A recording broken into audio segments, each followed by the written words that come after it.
sunnar manzo manzo manzo murketa sunnar manzo manzo manzo murketa sunnar manzo manzo manzo murketa sunnar manzo.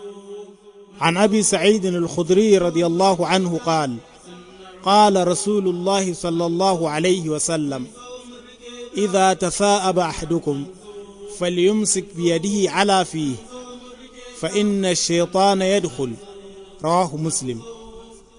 أنا حديثي da aka karbo daga Abi Sa'id al-Khudri radiyallahu anhu yace manzon Allah sallallahu alaihi wasallam yace idan ɗayan ku zai hamma ya sa hannu ya rufe bakinsa domin shaidan zai shiga bakin mutum yayin da ya hamma ya bari a wangale ba tare da ya rufe ba.